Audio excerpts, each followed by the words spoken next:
أعوذ بالله من الشيطان الرجيم.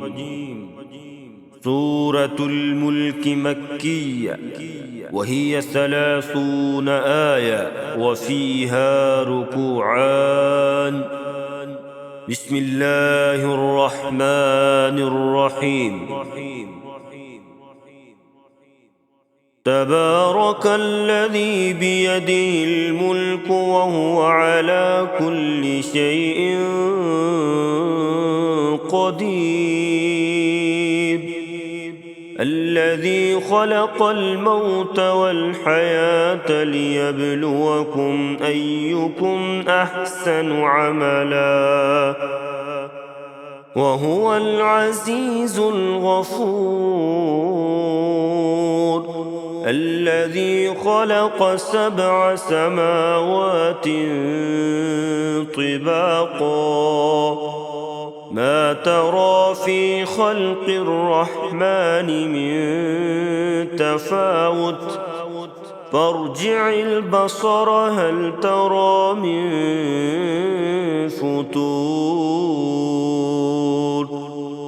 ثم ارجع البصر كرتين ينقلب إليك البصر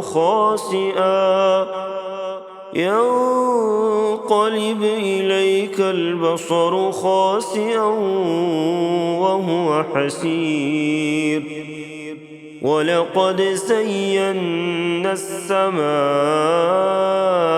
الدنيا بمصابيح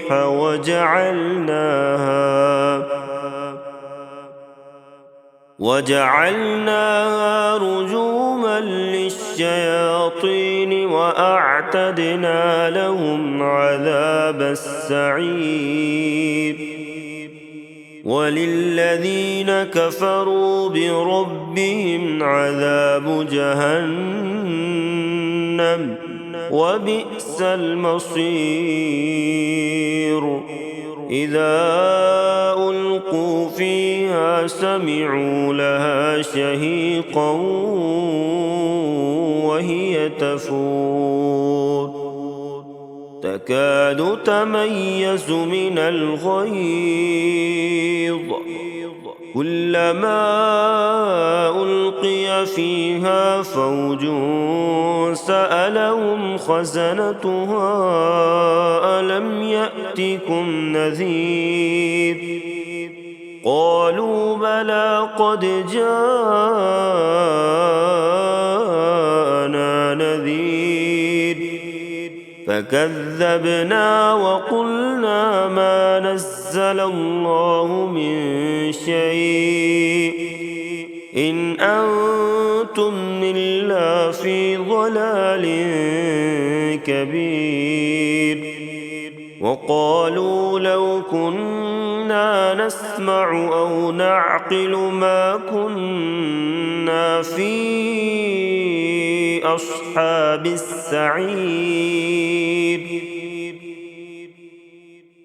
فاعترفوا بذنبهم فسحقا لأصحاب السعير. إن الذين يخشون ربهم بالغيب لهم مغفرة وأجر كبير. وأسروا قولكم أو اجهروا به إنه عليم بذات الصدور. ألا يعلم من خلق وهو اللطيف الخبير. هو الذي جعل لكم الأرض ذلولا فامشوا في مناكبها وكلوا من رزقه وإليه النشور. أأمنتم من في السماء أن يخسف بكم الأرض فإذا هي تمور، أم أمنتم من في السماء أن يرسل عليكم حاصبا فستعلمون كيف نذير ولقد كذب الذين من قبلهم فكيف كان نكير أولم يروا إلى الطير فوقهم صافات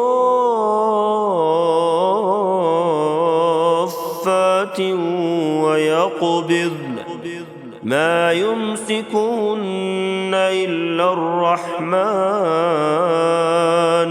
إنه بكل شيء بصير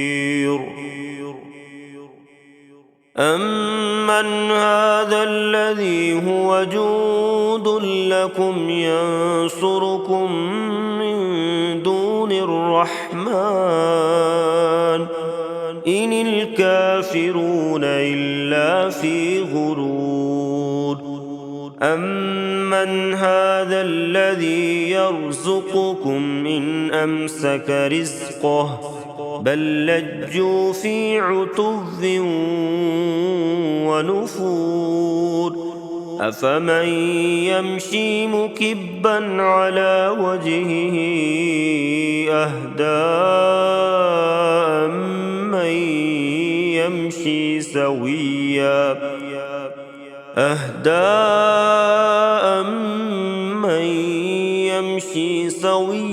على صراط مستقيم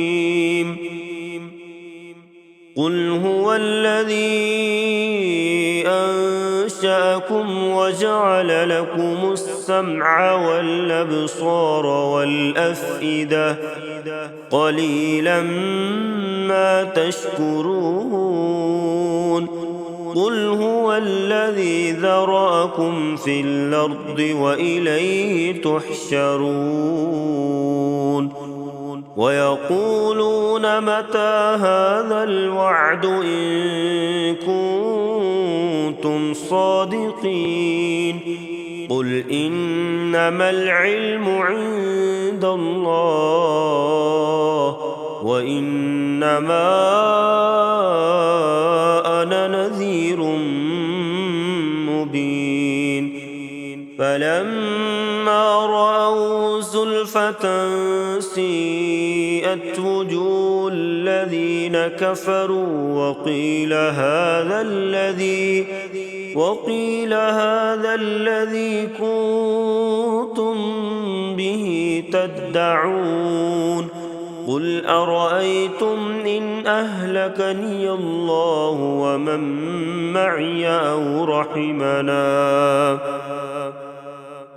فمن يجير الكافرين من عذاب أليم قل هو الرحمن آمنا به وعليه توكلنا فستعلمون من هو في ضلال مبين قل أرأيتم إن أصبح ماؤكم غورا فمن يأتيكم بماء معين صدق الله العظيم.